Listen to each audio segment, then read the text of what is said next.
বহিরাগত সংস্কৃতি হিসেবে রামনবমী অনুষ্ঠানের উগ্র উদযাপন শুরু থেকেই সমালোচিত হয়েছে বাংলার সমাজে।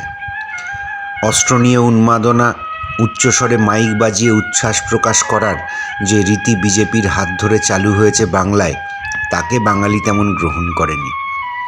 কিন্তু সেই রামনবমীতেই সম্পূর্ণ বাঙালি এক রাম সীতার খোঁজ মিলল নদিয়ার শিবনিবাসে। 257 বছর আগে রাজা কৃষ্ণচন্দ্র রায় রাম সীতার এই মন্দিরটি প্রতিষ্ঠা করেন। যদিও এই মন্দিরে রাম সীতা আছেন, কিন্তু লক্ষণ নেই।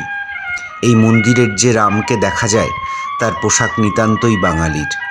খাঁটি বাঙালি বেশে ধুতি উত্তরীয় পরে হাতে তীর ধনুক নিয়ে রামচন্দ্র বসে আছেন।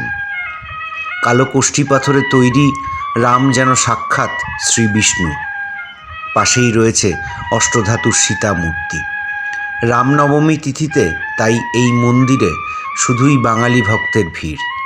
সকাল থেকেই শ্রদ্ধাবনত ভক্তরা সারিবদ্ধ হয়ে দাঁড়িয়ে থাকেন পুজো দেওয়ার জন্য। পূজা, হোম, তারপর প্রসাদ বিতরণ। এভাবেই এখানে প্রত্যেক বছর পালিত হয় বাঙালির নিজস্ব রাম পূজা। আড়ম্বর খুবই সামান্য, কিন্তু ভক্তি অনাবিল।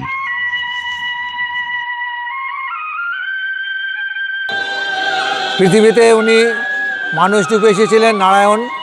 আজকের দিনে সেই আমাদের এখানে অনুষ্ঠান হচ্ছে রামনবমী। নদিয়ার ধীরাজ মহারাজ কৃষ্ণচন্দ্রের প্রতিষ্ঠিত এই রামচন্দ্রের মন্দিরে আজকে 257 বছর ধরে এই মন্দির প্রতিষ্ঠা। তখন থেকেই এই রামনবমী উদযাপন হচ্ছে। প্রচণ্ড ভক্ত সমাগম হয় এখানে। সারাদিনই পুজো পাঠ হয়, হোমাদি যজ্ঞাদি হয়।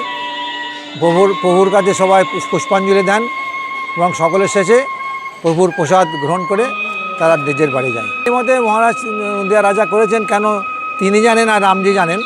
আমরা দেখছি বাঙালি রামের মতো। রাজা কৃষ্ণচন্দ্র এই রাম সীতা মন্দির প্রতিষ্ঠা করেছিলেন। সেই সময় থেকে আজ অবধি আমরা বাঙালির মতে যে রামের পুজো হয়, সীতা যে ঘরণী বা বধূরূপে যেমন থাকেন, আমরা সেই রকমভাবেই এটাকে পুজো করছি। আর লোকাল জনগণ এখানে এসে প্রতিবার পুজো দেন, তারা প্রসাদ গ্রহণ করেন এবং আমরা মেডিকেল একটা ক্যাম্প করে থাকি। এবারও সেই ক্যাম্প চলছে এবং সকলের আমন্ত্রণ রইল আমাদের রাম দর্শনের জন্য।